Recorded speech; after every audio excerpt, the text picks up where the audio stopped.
I'm Hazel, 29, and I still remember the silence that fell over the dining room that night. 20 pairs of eyes watched as my mother-in-law Eleanor announced the family's Maldives vacation, then looked directly at me. "A coffee girl like you wouldn't belong in luxury," she smirked, sliding the invitation envelopes across the table to everyone but me. The humiliation burned through my body as my husband Nathan weakly protested. Little did Eleanor know, as their private jet soared away the next day, I was making a mysterious call that would transform her perfect getaway into a nightmare she never saw coming. Where are you watching from today? Drop your location in the comments, hit that like button, and subscribe to hear how I turned my mother-in-law's dream vacation into a lesson she'll never forget. Aiti. To understand why Eleanor's exclusion cut so deep, you need to know our history. I grew up in a working-class neighborhood in Seattle, where my dad worked construction and my mom was a school secretary. We lived paycheck to paycheck, but my parents emphasized education as my ticket to a better life. When I got accepted to the University of Washington, they were ecstatic, even though we all knew they couldn't afford the tuition. That's how the Daily Grind coffee shop became my second home. I started as a barista during my freshman year, eventually working up to shift manager by junior year. The pay wasn't great, but with tips and my employee discount on meals, I managed to scrape by without drowning in student loans. That's where I met Nathan. He was a business major who came in every Monday, Wednesday, and Friday at precisely 7:45 a.m. for a large dark roast with 1 sugar. At first, he was just another customer, polite but distracted always in tailored clothes that screamed money without being flashy. It wasn't until his laptop died during finals week that we actually spoke beyond coffee orders. "Do you mind if I plug in here?" he asked, gesturing to the outlet behind the counter. I should have just directed him to the public outlets, but we weren't busy, and he looked desperate. "Sure, but you'll have to stand here. Want another coffee while you wait?" 2 hours later, we were still talking. I learned he was the son of William Davis, CEO of Davis Financial Group, a company I'd only heard about in business class case studies. Nathan was smart, funny, and surprisingly down-to-earth despite growing up with wealth I couldn't comprehend. Our relationship developed slowly. Coffee shop conversations turned into study dates, which evolved into real dates. Nathan seemed fascinated by my work ethic, how I balanced full-time classes with 30 hours of work each week. I was intrigued by his world of family connections and opportunities I'd never imagined. 6 months in, Nathan mentioned meeting his parents. "They're having their annual summer garden party. Nothing fancy, just 100 of their closest friends," he joked. I still remember standing in the driveway of their mansion, clutching Nathan's hand like a lifeline. The nothing fancy turned out to be a catered affair with staff in uniforms, a string quartet, and guests who casually mentioned their vacation homes and private jets. Eleanor Davis spotted us immediately. She was tall, immaculately dressed in a pale blue designer dress that probably cost more than my semester's tuition. Her smile tightened when Nathan introduced me. "The coffee shop girl, how quaint." She air-kissed my cheeks. Nathan always had a charitable heart. William Nathan's father was slightly warmer, a tall, distinguished man with Nathan's same kind eyes. He at least asked questions about my studies and seemed impressed when I mentioned my double major in business and communications. Throughout that afternoon, Eleanor made her disapproval crystal clear without ever being openly rude. She'd introduce me to their friends with backhanded compliments. "This is Hazel, Nathan's friend. She makes the most delightful coffee I hear. We're all so impressed with her work ethic. Not everyone is fortunate enough to have Nathan's opportunities after all." Nathan's sister Grace, 2 years younger and recently engaged to a congressman's son, seemed uncomfortable with her mother's behavior, but never intervened. His brother Dominic, the youngest at 23, was friendly enough, but clearly took his social cues from Eleanor. After that first meeting, Eleanor launched her improvement project. She'd send articles about etiquette, suggest boutiques where I could find more appropriate attire, and offer helpful tips on everything from my hairstyle to my table manners. "Just trying to help you fit in, darling," she'd say with that thin smile. Nathan noticed my discomfort but minimized it. "Mom's just old-fashioned. She'll warm up once she gets to know you." She didn't. When Nathan proposed after 2 years together, Eleanor's response was, "Are you absolutely certain, darling? There are so many suitable girls from good families." The wedding planning became Eleanor's battlefield. She pushed for venues I couldn't afford, guest lists filled with people I'd never met, and traditions I didn't understand. When I suggested a simple ceremony at my family's church, she laughed. "Oh, Hazel Nathan is a Davis. Davis men don't get married in community churches." My parents tried their best to contribute, emptying their modest savings, but it was a drop in the ocean compared to the Davis family's resources. In the end, we had the lavish wedding Eleanor wanted, where my family and friends looked out of place among the social elite. During the reception, I overheard Eleanor telling her friends, "Well, it's not what I envisioned for my son, but perhaps she'll grow into the role." Nathan always did have a rescue complex. The first 2 years of marriage followed the same pattern. Eleanor hosted Sunday dinners, where she'd remind everyone of my background with subtle digs. "Hazel, darling, the fish knife goes on the outside, but how would you know that growing up as you did?" Or, "Hazel made brownies for dessert. Isn't that sweet? So homey?" Nathan's pattern was always the same, caught between his mother and me. He'd offer weak defenses that did nothing to change her behavior. "Mom Hazel's brownies are amazing," he'd say without addressing the actual insult. I tried everything to win Eleanor over. I volunteered for her charity committees, accompanied her to gallery openings, even took an etiquette class secretly to avoid her corrections. Nothing worked. To Eleanor, I would always be the coffee shop girl who somehow tricked her son into marriage. Nathan was her golden child, the heir to the family business, the one who could do no wrong.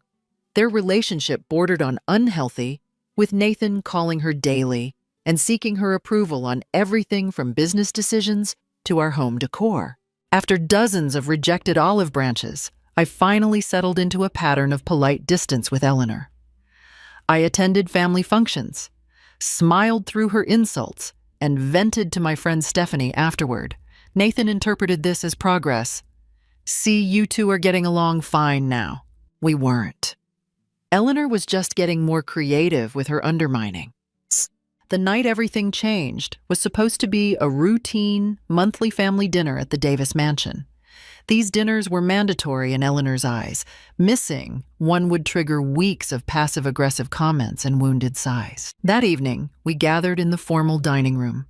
William at the head of the table, Eleanor opposite him, Nathan and I on one side with Grace and her husband James, and Dominic with his girlfriend Allison on the other. The household staff served course after course, while Eleanor dominated the conversation with stories about their recent charity gala. "William and I have an announcement," Eleanor said after the main course, signaling to the butler who brought in a silver tray with elegantly wrapped packages. "For our 40th wedding anniversary, we've decided to treat the family to a 2-week vacation at the Azure Paradise Resort in the Maldives." Excited murmurs rippled around the table. The Azure Paradise was legendary, an ultra-exclusive resort where celebrities and royalty vacationed. Rooms started at $2,000 per night, and the waiting list was rumored to be months long. "We've reserved 3 private villas," William added with a smile. "One for Eleanor and me, one for Grace and James, and one for Dominic and Allison." I noticed it immediately. 3 villas for 6 people. Where did that leave Nathan and me? Eleanor began distributing the packages, thick cream envelopes with each couple's names embossed in gold. "Grace James, here's yours. Dominic Allison. William, of course, we'll share." She handed Nathan an envelope with only his name. "And Nathan, darling, here's yours." The room fell silent as everyone realized what was happening. 20 eyes watched as I sat there empty-handed. The only sound was the grandfather clock ticking in the corner. "Eleanor," I finally said, my voice barely above a whisper, "is there an invitation for me?" Eleanor's face arranged itself into a mask of practiced concern. "Oh, Hazel, dear, I thought Nathan would have explained. This is a very exclusive resort with certain standards. A coffee girl like you wouldn't belong in luxury. You'd be uncomfortable with all that sophistication." The words hit like a physical blow. The room temperature seemed to drop 20 degrees. Grace shifted uncomfortably in her seat, studying her lap. Dominic suddenly found his dessert fascinating. William cleared his throat, but said nothing. "Mom," Nathan said weakly, "that's not fair." Eleanor reached across to pat his hand. "Nathan, darling, I'm thinking of Hazel. She'd feel out of place among the type of people who stay there. The activities wouldn't interest her. The dress code alone would require an entirely new wardrobe." She smiled at me with fake sympathy, but I caught the triumphant smirk when Nathan failed to push back further. She'd won again. The rest of dinner passed in a blur. I barely tasted the chocolate soufflé, normally my favorite. When we finally escaped to our car, the silence between Nathan and me was deafening. "She didn't mean it the way it sounded," Nathan finally said as we pulled out of the driveway. "Mom's just worried you wouldn't enjoy yourself. Those resorts can be stuffy and formal. She specifically called me a coffee girl who doesn't belong in luxury," I replied, staring out the window. "In front of everyone, and you barely said anything. What was I supposed to do? Make a scene at dinner? You know how Mom gets. You could have insisted I come. You could have declined to go without me. You could have done literally anything other than accept the invitation. Come on, Hazel, it's the Maldives, and it's their anniversary gift. I can't just not go." "So you're really going on this family vacation without me?" Nathan sighed. "It's only 2 weeks. I'll bring you back something nice. Maybe we can plan our own trip later." That night, I lay awake long after Nathan fell asleep. This wasn't just about a vacation. This was Eleanor making a statement Hazel doesn't belong in our world. And Nathan was letting her. The next morning, I watched numbly as Nathan packed his suitcase, chattering about the resort amenities like this was perfectly normal. He kissed me goodbye, as if he were just leaving for a business trip, not abandoning me for a family vacation I'd been explicitly barred from. "I'll text you when we land," he said cheerfully. "Love you." From our apartment window, I watched him climb into the waiting town car.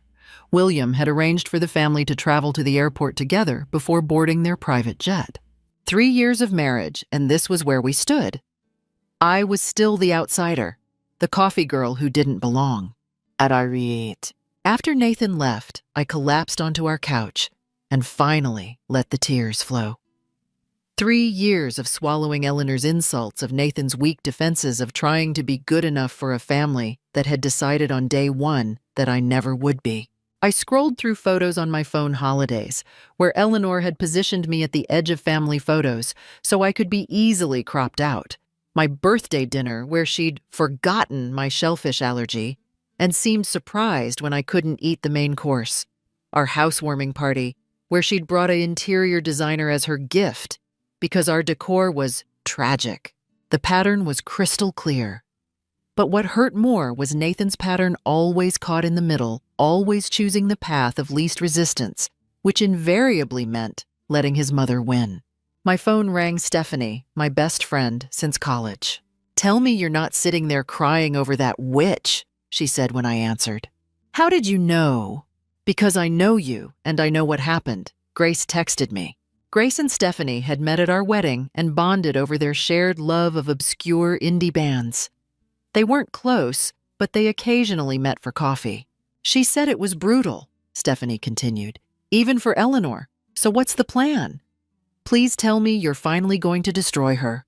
"There's no plan. What can I do? She's Nathan's mother. And you're Nathan's wife, a fact everyone seems to forget, including Nathan. You know I love you, but you've been taking her crap for too long." She wasn't wrong. I'd spent 3 years trying to earn Eleanor's approval, thinking eventually she'd see my worth. But that's not how people like Eleanor operate. In her mind, I would always be defined by where I came from, not who I was. "I'm just so tired," I admitted. "Then rest." But when you're done resting, remember you're not just the coffee girl. You never were. After we hung up, I wandered around our empty apartment. Stephanie's words echoing in my mind. She was right. I had allowed Eleanor, and by extension Nathan, to make me feel small, to make me doubt my worth. I walked into our home office and opened the bottom drawer of my desk, where I kept personal mementos. Beneath old cards and photos was a small wooden box from my coffee shop days. Inside was a business card I'd kept for years, though I'd never used it. Jackson Reed. The name brought back memories. Jackson had been a regular at the daily grind during my second year there. Unlike most customers, he noticed the person behind the counter. He was older, maybe mid-40s, successful in a way that didn't need to announce itself. Every morning, he ordered a simple black coffee and left a 20 in the tip jar. I learned he was going through a difficult divorce. Some mornings he looked like he hadn't slept. I started setting aside the freshest pastry for him, occasionally sitting with him during my break when the shop was quiet. "You're the only person who doesn't want something from me," he told me once. "Do you know how rare that is?" I didn't realize who he was until I saw his photo in a business magazine someone left behind. Jackson Reed Hotel magnate owner of the exclusive Monarch Resorts chain. When I mentioned it, he'd laughed. "I wondered when you'd figure it out. Most people lead with that." The day he told me his divorce was finalized, he handed me his card with a personal number scrawled on the back. "You've been a lifeline during the darkest period of my life, Hazel. If you ever need anything at all, this debt goes beyond money." I'd kept the card, but never called. It felt wrong somehow, like cashing in on a friendship. Now I stared at that number, turning the card over in my fingers. Was getting revenge on Eleanor worth crossing this line? Was it even about revenge, or was it about finally standing up for myself? I thought about Nathan already on his way to paradise with his family, without me. About Eleanor's smug smile when she'd excluded me. About 3 years of subtle humiliations. Enough was enough. Before I could second-guess myself, I dialed the number, not really expecting it to still work after all these years. It rang twice before a familiar voice answered. "This is Jackson." "Jackson, it's Hazel from the Daily Grind coffee shop. I don't know if you remember." Hazel. Of course I remember. The only barista who knew when to talk and when to just refill the cup. "It's been, 6 years?" "Something like that," I said, surprised by his warm reception. "I'm sorry to call out of the blue." "Nonsense, I meant what I said back then. What can I do for you?" I hesitated, then decided to be direct. "It's a long story, but my mother-in-law just excluded me from a family vacation to the Maldives at the Azure Paradise Resort." There was a pause, then Jackson laughed. "You're kidding. That's one of mine. I acquired it last year." "Wait, really?" The coincidence seemed too perfect. The resort business is smaller than you'd think at the luxury level. So your mother-in-law is currently a guest at my resort after explicitly uninviting you. That's interesting.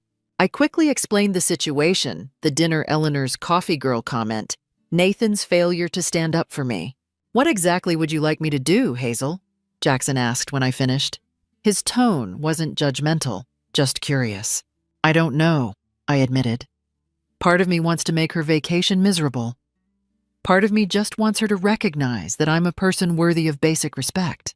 "Revenge is overrated," Jackson said thoughtfully. "But lessons can be valuable. What if instead of ruining her vacation, we give her a different kind of surprise? What did you have in mind? Why don't you join them?" "What I can't afford." Did you miss the part where I own the resort? "Consider it my belated wedding gift. Besides, I think your mother-in-law could benefit from seeing you in a different context." "I couldn't possibly." "Hazel," Jackson interrupted. "For 3 years I came to your coffee shop because you were the only bright spot in my day.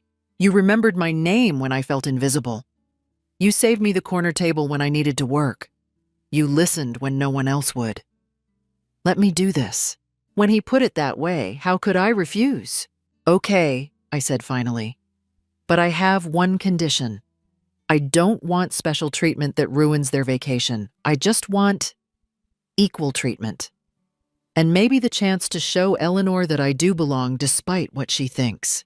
"I respect that," Jackson said, "though I can't promise the staff won't be a bit more attentive to you than to her. They tend to follow my lead on who deserves the VIP experience." By the time we hung up, a plan was in motion. Jackson's assistant would email me flight details within the hour. I would arrive at the resort 2 days after the family, giving Eleanor enough time to settle into her patterns before I disrupted them. As I began packing my suitcase, I realized I was smiling for the first time since that horrible dinner. This wasn't about revenge. This was about finally standing up for myself on my own terms.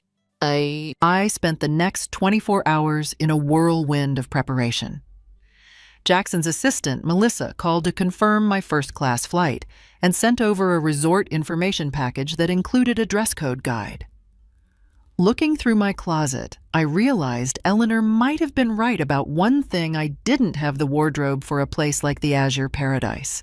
Stephanie came over to help, bringing armfuls of clothes from her own closet. Unlike me, she came from money and had the wardrobe to prove it. "Consider it a loan," she insisted when I protested. "Besides, you'll need ammunition for this battle, and looking fabulous is the best kind." We selected outfits for every possible occasion: elegant dinner dresses, casual but expensive-looking day wear, and a stunning swimsuit with a matching cover-up. Stephanie even insisted I take her diamond stud earrings, a graduation gift from her parents. "Send me daily updates," she demanded as she left. "I want to know every detail of Eleanor's face when she sees you." The next morning, a sleek town car arrived to take me to the airport. The first-class experience was unlike anything I'd ever known: priority boarding champagne before takeoff, a seat that turned into a bed, and flight attendants who seemed genuinely concerned about my comfort. During the long flight, I alternated between excitement and anxiety. Was I doing the right thing? What would Nathan say? Would this make things better or worse? By the time we landed in Malé, the capital of the Maldives, I had almost talked myself out of the whole plan. Then I remembered Eleanor's smirk as she said, "Coffee girl," and my resolve hardened. A resort representative met me at the airport, a tall, elegant woman named Amara, who escorted me to a private speedboat. "Mr. Reed sends his personal regards," she said as we skimmed across the crystalline water toward a cluster of islands in the distance. "He has informed the management that you are to receive our highest level of service." The Azure Paradise Resort appeared on the horizon like a mirage, a collection of overwater bungalows extending from a lush green island. As we approached the private dock, I noticed a welcoming committee waiting, unusual for a single guest, I assumed. A tall man in an impeccable suit stepped forward as I disembarked. "Ms. Hazel, welcome to Azure Paradise. I am Diego, the resort manager. Mr. Reed has told us all about you." "Thank you," I said, slightly overwhelmed by the reception. "I appreciate the welcome. It is our pleasure. If you'll allow me, I'd like to give you a brief tour before showing you to your villa." The resort was even more spectacular up close. Crystal clear water lapped at pristine beaches. Pathways wound through tropical gardens. Everywhere, staff members greeted me by name with warm smiles. "Your mother-in-law's family arrived 2 days ago," Diego mentioned casually as we walked. "They are staying in our Sunset Villas. Mrs. Davis has been making her presence known to the staff." "I can imagine," I murmured. "There have been some unfortunate mix-ups with their accommodations." Diego continued, a slight twinkle in his eye. "Due to a booking error, Mrs. Davis and her husband received our smallest Sunset Villa rather than the grand villa they expected." "How unfortunate," I said, trying to hide my smile. "Indeed. And there have been some maintenance issues in their room. The air conditioning has been temperamental, and housekeeping has somehow missed their evening turn-down service twice." "Sounds frustrating." "Mrs. Davis has been quite vocal about her dissatisfaction. She has requested to speak with the owner several times." "Has she been told who the owner is?" "Not yet.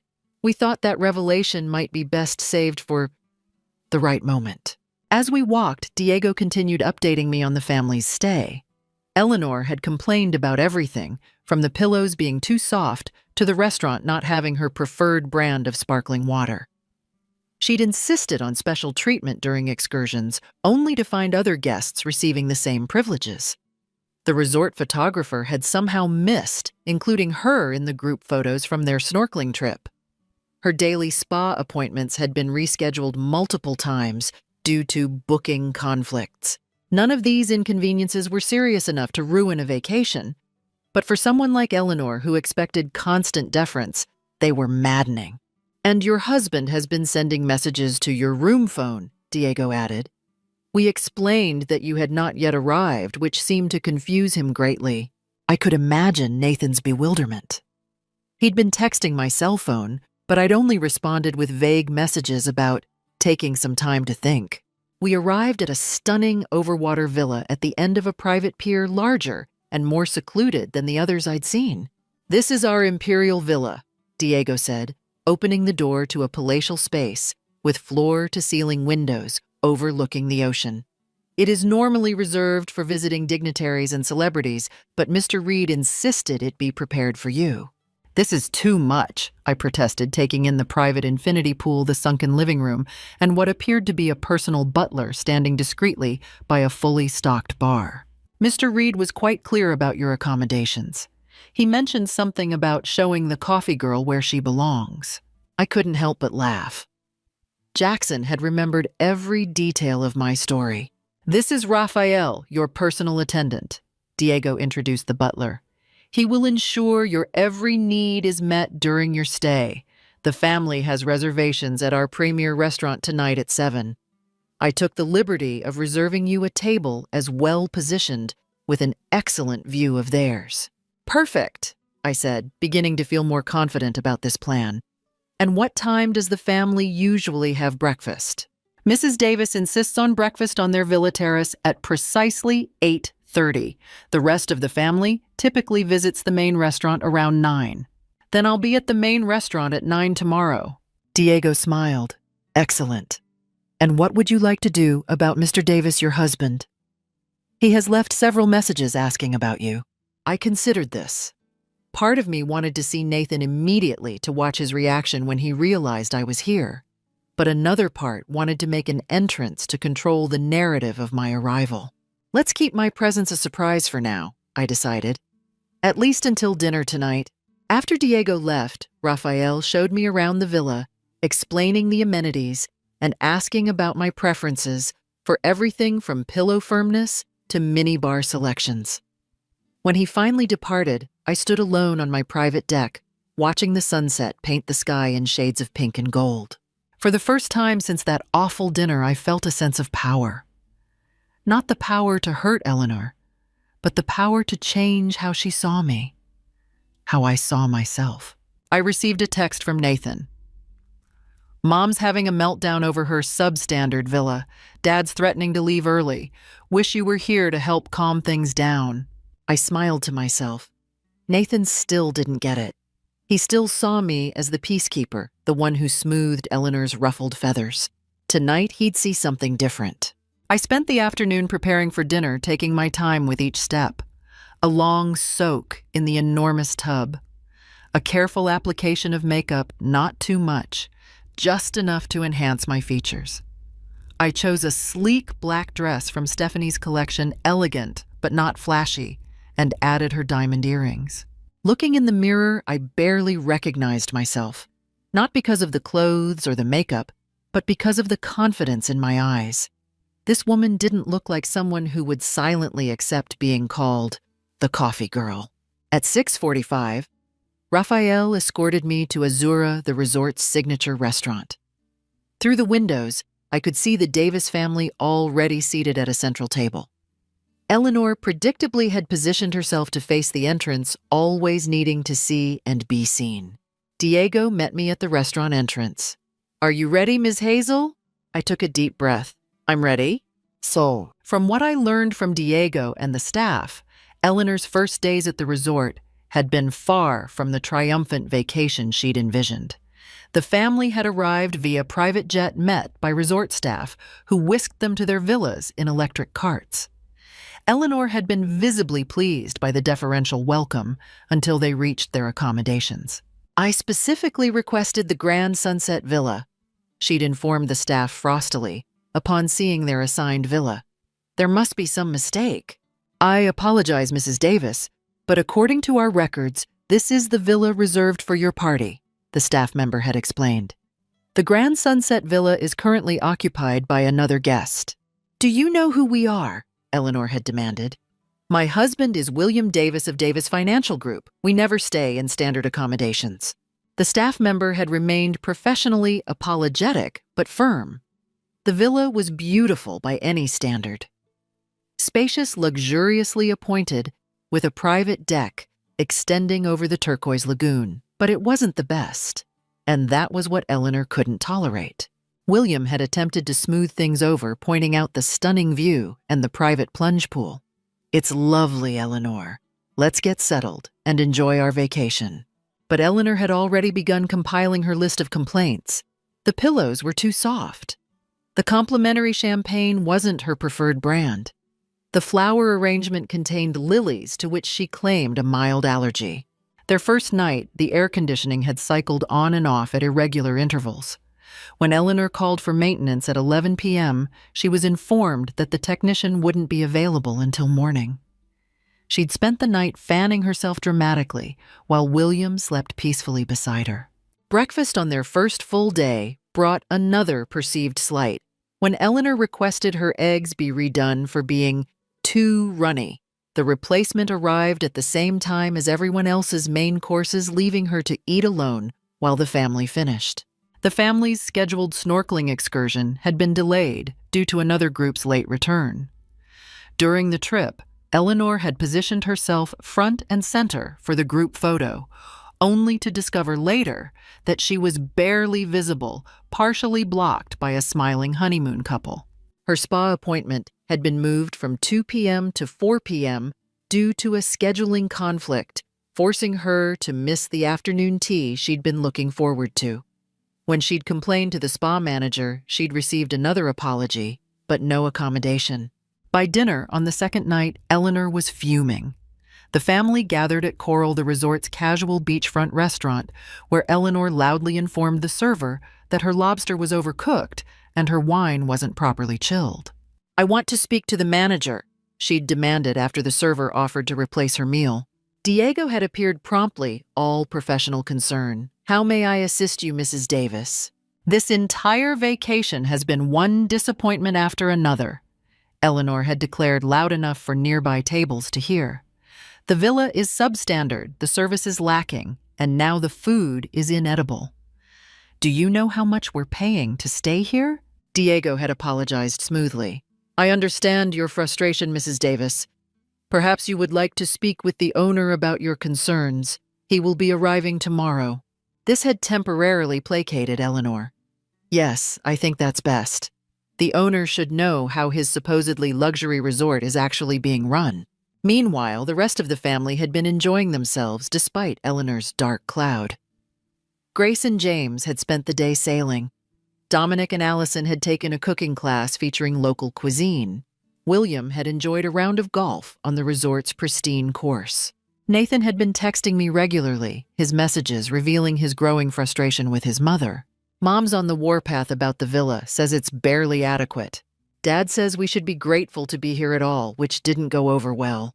Mom made a scene at breakfast over eggs Hazel. Really wish you were here. You always know how to handle Mom without setting her off." His last message before my arrival was the most telling. "I think I'm finally seeing what you've been talking about all these years. Mom's behavior is embarrassing everyone. Dad's threatening to cut the trip short." The breaking point had come that afternoon. Eleanor had ordered a specific cocktail at the pool bar, a complicated concoction that wasn't on the menu. When the bartender respectfully explained he didn't have all the ingredients, but could offer several alternatives, Eleanor had lost her temper. "This is supposed to be a 5-star resort. I've had this drink at every quality establishment from New York to Tokyo. Your incompetence is astounding." Then she'd done the unthinkable, thrown her half-empty glass of wine at the bartender, narrowly missing him, but splattering several nearby guests. The family had watched in horrified silence. Nathan had finally stepped forward, apologizing profusely to the bartender and the affected guests, while William led a still fuming Eleanor back to their villa. That evening, Nathan had convinced his mother to join the family for dinner at Azura, the resort's finest restaurant, hoping the elegant atmosphere might improve her mood.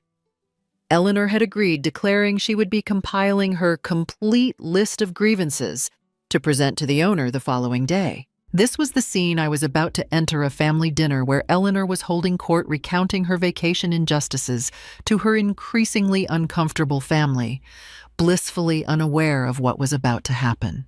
Diego led me through the restaurant to a small waiting area just out of sight of the main dining room. Through a discreet window, I could see the Davis family at their table.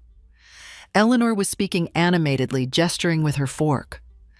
William looked resigned while Grace and James exchanged uncomfortable glances. Dominic and Allison seemed to be focusing intently on their appetizers. Nathan sat with his back to me, his shoulders tense. "Mr. Reed called while you were preparing for dinner," Diego informed me quietly. "He will be joining us shortly. He thought his presence might enhance the evening. Jackson is coming here tonight." I hadn't expected that development. He was already planning to visit the property this week. He simply moved his arrival up by a day. Diego's phone buzzed softly. He checked the message and smiled. "Mr. Reed has landed. He suggests we proceed with your entrance, and he will join shortly afterward." My heart hammered in my chest. This was it. "Are you ready, Ms. Hazel?" Diego asked again. I smoothed my dress and straightened my shoulders. "I'm ready." Diego stepped into the dining room and approached the maitre d', who nodded and moved to the center of the restaurant. A subtle signal and the soft background music faded. "Ladies and gentlemen," the maitre d' announced, "we are honored to welcome a very special guest to Azura this evening." Conversations quieted as diners looked up curiously. "Please join me in welcoming Ms. Hazel Davis, our distinguished VIP guest." That was my cue. I stepped into the dining room chin high, moving with a confidence I didn't entirely feel. The restaurant's warm lighting cast a flattering glow, and I felt the curious eyes of other diners as I walked slowly toward the center of the room. At the Davis family table, the reaction was everything I could have hoped for. Eleanor's face went from confused to shocked to outraged in the span of seconds. William's eyebrows shot up, a smile slowly spreading across his face. Grace actually gasped, then broke into a delighted grin. Dominic nearly choked on his drink. And Nathan. Nathan froze with his fork halfway to his mouth, his expression a mix of disbelief and something that looked almost like fear. I approached their table, stopping a few feet away. "Good evening, everyone. Lovely to see you all here." "Hazel," Nathan finally managed, standing so abruptly, he knocked over his water glass. "What? How? What are you doing here?" Eleanor cut in, her voice sharp enough to draw glances from nearby tables. I smiled pleasantly. I was invited. "By whom?" she demanded. "By me," came a deep voice from behind me. Jackson Reed stepped forward, impeccably dressed in a tailored suit. "Hazel is my honored guest." Eleanor's eyes darted between us, clearly trying to process this development. "And you are—" Jackson extended his hand to William, who had risen to his feet. "Jackson Reed. I own this resort, along with several others in our portfolio." William shook his hand, looking impressed. "William Davis. This is quite a property you have here. Thank you. I'm rather proud of it." Jackson turned to me with a warm smile. "Hazel and I are old friends. When I heard she wasn't joining her family on this trip, I insisted she come as my personal guest." "Old friends," Eleanor repeated faintly. "Hazel was my lifeline during the darkest period of my life," Jackson said, his tone sincere. "Few people know this, but 6 years ago during my divorce, I visited a little coffee shop in Seattle every morning. Hazel worked there, the only person who treated me like a human being rather than a walking bank account." Nathan was staring at me as if seeing me for the first time. "You never told me about this." "You never asked," I replied simply. Jackson turned to Diego, who had materialized silently beside us. "Diego, please add a place setting. Hazel will be joining her family for dinner." "Of course, Mr. Reed." Diego signaled, and servers immediately appeared to rearrange the table, adding a chair between Nathan and Grace. Eleanor found her voice. This is a family dinner. And Hazel is family, isn't she? Jackson countered smoothly, unless I misunderstood. The implied question hung in the air. Eleanor looked around, aware of the attention from nearby tables, and forced a tight smile. Of course. How unexpected. I took my seat, accepting the napkin a server draped across my lap. Nathan leaned toward me, whispering, Hazel, what is going on? How do you know the owner of Azure Paradise? It's a long story, I said. I'll tell you later. Jackson pulled up a chair at the end of the table. I hope you don't mind if I join you. I'd love to hear how everyone is enjoying their stay. Eleanor's face tightened further. This was clearly not how she'd envisioned meeting the owner with me present, and him already aware of her behavior. The resort is lovely, William said quickly, though we've had a few minor issues with our accommodations. Minor? Eleanor couldn't help herself. William, don't downplay it. Mr. Reed, we specifically requested the Grand Sunset Villa and were given a standard villa instead. The service has been subpar, the dining inconsistent, and the staff unresponsive to our needs. Jackson looked concerned. I'm sorry to hear that. Diego, what happened with the Grand Sunset Villa? As I explained to Mrs. Davis upon arrival, the Grand Villa was already reserved for a VIP guest, Diego replied smoothly. I see. Jackson turned to me with a smile. Hazel, how are you finding the Imperial Villa comfortable, I hope? Eleanor's jaw actually dropped. The Imperial Villa. That's the most exclusive accommodation on the property. Only the best for Hazel, Jackson said simply. After all she did for me during that difficult time, it seemed the least I could do. The rest of dinner proceeded with a fascinating new dynamic. Eleanor, realizing she'd lost her power position, retreated into uncharacteristic silence. William engaged Jackson in conversation about business trends. Grace kept shooting me delighted glances across the table. Nathan barely touched his food, staring at me as if I were a stranger. In some ways, perhaps I was a version of his wife he'd never bothered to see before. As dessert was served, Jackson stood. I have some business to attend to, but please enjoy the rest of your evening. Everything is on my account, of course. He shook hands around the table, lingering when he reached me. Breakfast tomorrow. There's a lovely private cove on the east side of the island. I'd like that, I said, ignoring Eleanor's thinly veiled glare. After Jackson left, an awkward silence fell over the table. Eleanor broke it first. Well, this has certainly been illuminating. I had no idea you had such connected friends, Hazel. There's a lot you don't know about me, Eleanor, I replied calmly. Apparently so. She turned to Nathan. Did you know about this friendship? Nathan shifted uncomfortably. Not exactly. Not at all, you mean, I corrected gently. William, ever the peacemaker, signaled for the check. It's been a long day. Perhaps we should all get some rest. As the family rose to leave, Grace grabbed my arm. You have to tell me everything. Lunch tomorrow. I'd love that, I said, genuinely pleased by her enthusiasm. Outside the restaurant, Eleanor and William departed quickly, heading toward their villa, without a backward glance.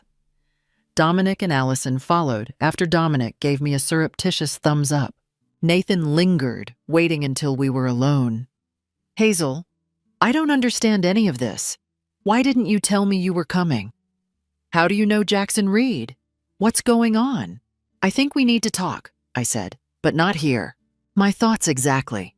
Let's go back to our villa. I have my own villa, Nathan. His face fell. You're not staying with me. Not tonight. I need some space to think. About what? His voice held a note of panic. About us, about your mother, about the fact that you let her exclude me from this vacation and barely put up a fight. Hazel, Not here, I repeated. Tomorrow. We'll talk tomorrow. I could see he wanted to argue, but something in my expression stopped him.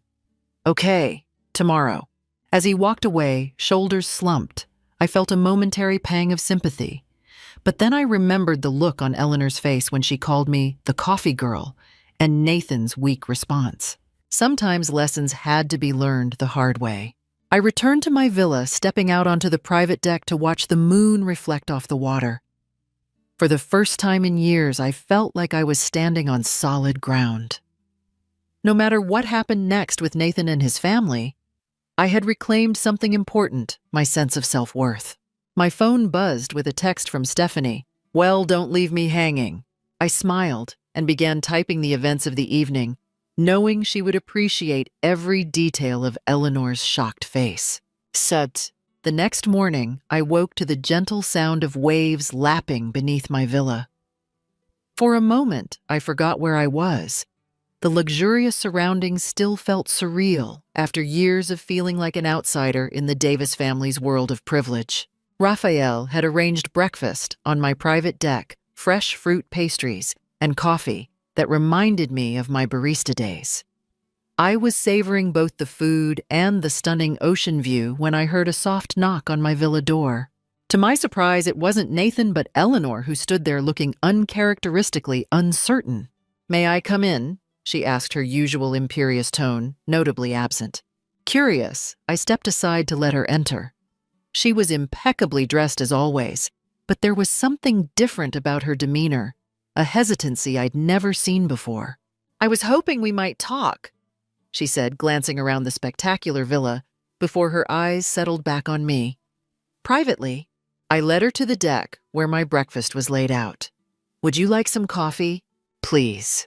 I poured her a cup, noting the irony of serving coffee to the woman who had dismissed me as the coffee girl just days ago. Eleanor took a sip, then set the cup down carefully. "I owe you an apology, Hazel." I waited, giving her space to continue. "My behavior at the family dinner was inexcusable, as was excluding you from this vacation." She looked out at the ocean, avoiding my eyes. "I've spent the last 3 years treating you as if you weren't good enough for Nathan for our family. I was wrong." Her admission stunned me. In 3 years, I'd never heard Eleanor admit to being wrong about anything. "What changed?" I asked. "Seeing you last night with Jackson Reed, a man whose name opens doors even I can't access, made me realize how superficial my judgments have been." She paused. "But it shouldn't have taken that. I should have seen your worth because of who you are, not who you know." I studied her face, looking for signs of manipulation. Instead, I saw something that looked genuinely like regret. "Eleanor, I never wanted your approval because of connections or status. I just wanted basic respect as Nathan's wife and as a person." "I know that now," she sighed. "William had quite a lot to say to me last night. He pointed out that I've been so fixated on maintaining our social position that I've damaged my relationship with my son and potentially lost him altogether." "Nathan loves you," I said automatically. "He does. But he loves you too, Hazel. And I've been forcing him to choose between us for years." She met my eyes directly. "I don't want to lose my son. And I don't want him to lose his marriage because of my pride." It was the closest thing to vulnerability I'd ever seen from Eleanor Davis. "I can't promise we'll become best friends overnight," I said honestly. "There's a lot of hurt to work through." "I understand. I'm not asking for immediate forgiveness. Just a chance to do better going forward." Before I could respond, there was another knock at the door. This time it was William. "I hope I'm not interrupting," he said, looking between Eleanor and me. "I thought Eleanor might be here." "Join us," I offered, gesturing to another chair. William sat down heavily. "I owe you an apology too, Hazel. I've stood by for years while Eleanor treated you poorly, never stepping in when I should have." My silence made me complicit. It did. I agreed, not sugarcoating it. William nodded. "My generation was taught that family harmony meant supporting your spouse publicly, even when they're wrong. But I've realized that true family harmony requires honesty and respect for everyone, not just one person's feelings." As if on cue, a third knock came at the door. Nathan stood there looking like he hadn't slept. "Mom, Dad, what are you doing here?" he asked, confusion clear on his face. "The same thing you are, I imagine," William replied. "Trying to make things right." Nathan's eyes found mine, filled with remorse. "Hazel, can we talk alone?" I looked at Eleanor and William. "Would you mind giving us a few minutes?" They nodded and left quietly, Eleanor touching Nathan's arm briefly as she passed. Once they were gone, Nathan and I stood facing each other in silence. He spoke first. I failed you. Not just with this vacation, but for years. Every time my mother said something hurtful, every time she made you feel less than, I should have shut it down immediately. His voice broke. I was a coward afraid of rocking the boat. Yes, you were. I said not to be cruel, but because it was true. I've spent the night thinking about every time I let you down, every time I chose the easy path instead of standing by your side. He took a step toward me. I don't expect you to forgive me right away, but I need you to know that I see it now, all of it. And I'm so, so sorry. I studied his face, the face I'd fallen in love with over coffee shop conversations years ago. Why did you let her exclude me from this trip? That's what I really don't understand, Nathan. It was so blatant, so public. He closed his eyes briefly. Because I've spent my entire life seeking my mother's approval.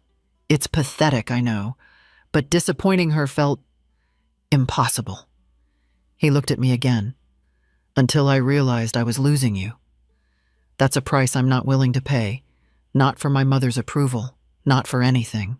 His sincerity was palpable, but years of patterns couldn't be erased with one heartfelt apology. I love you, Nathan, but things need to change. Really change, not just temporarily. They will, he promised, starting now. Later that evening, Jackson hosted a special dinner in my honor at the resort's exclusive beach pavilion.